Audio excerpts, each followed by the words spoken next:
কুখ্যাত যৌন অপরাধী জেফ্রি এপস্টাইন সংক্রান্ত নথিপত্রের নতুন অংশ প্রকাশের পর আবারও বিশ্বজুড়ে আলোচনার ঝড় উঠেছে। যুক্তরাষ্ট্রের বিচার বিভাগ প্রকাশিত সব নথিতে উঠে এসেছে প্রযুক্তি, রাজনীতি ও সংস্কৃতি অঙ্গনের একাধিক প্রভাবশালী ব্যক্তির নাম। তালিকায় রয়েছেন মাইক্রোসফটের সহ-প্রতিষ্ঠাতা বিল গেটস, টেসলা প্রধান ইলন মাস্ক, ডোনাল্ড ট্রাম্প এবং প্রখ্যাত চলচ্চিত্র নির্মাতা মীরা নায়ার।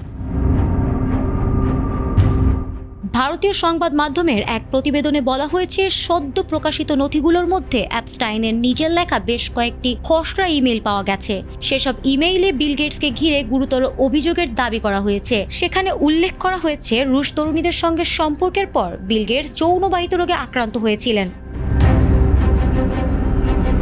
নথিতে আরও দাবি করা হয়েছে, বিষয়টি গোপন রাখতে তিনি তৎকালীন স্ত্রী মেলিন্ডা গেটসকে গোপনে অ্যান্টিবায়োটিক খাওয়ানোর চেষ্টা করেছিলেন। তবে এসব অভিযোগ প্রকাশের পরপরই তা দৃঢ়ভাবে অস্বীকার করেছে বিল গেটসের পক্ষ। বিল গেটসের মুখপাত্র এক বিবৃতিতে জানিয়েছেন, এসব অভিযোগ সম্পূর্ণ মিথ্যা ও ভিত্তিহীন। এপস্টাইনের সঙ্গে সম্পর্কের অবনতি এবং ব্যক্তিগত হতাশা থেকেই তিনি এমন কল্পিত অভিযোগ তুলেছিলেন বলে দাবি করা হয়েছে।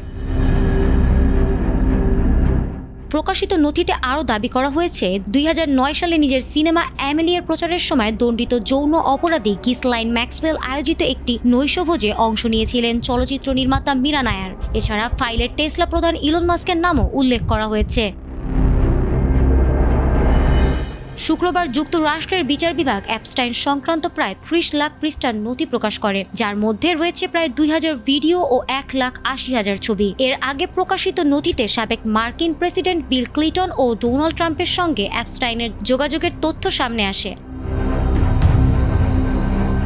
উল্লেখযোগ্য, 2008 সালের নাবালিকা ধর্ষণ ও যৌন নিগ্রহের অভিযোগে অভিযুক্ত হন জেফ্রি এপস্টাইন। 2019 সালে গ্রেপ্তারের 1 মাসের মাথায় কারাগারে তার মৃত্যু হয়, যা আত্মহত্যা বলে জানানো হয়েছে। তবে নতুন নথিপত্র প্রকাশের পরও এপস্টাইনকে ঘিরে বিতর্ক থামার কোনো লক্ষণ নেই। ফারহানা হক, ATN বাংলা।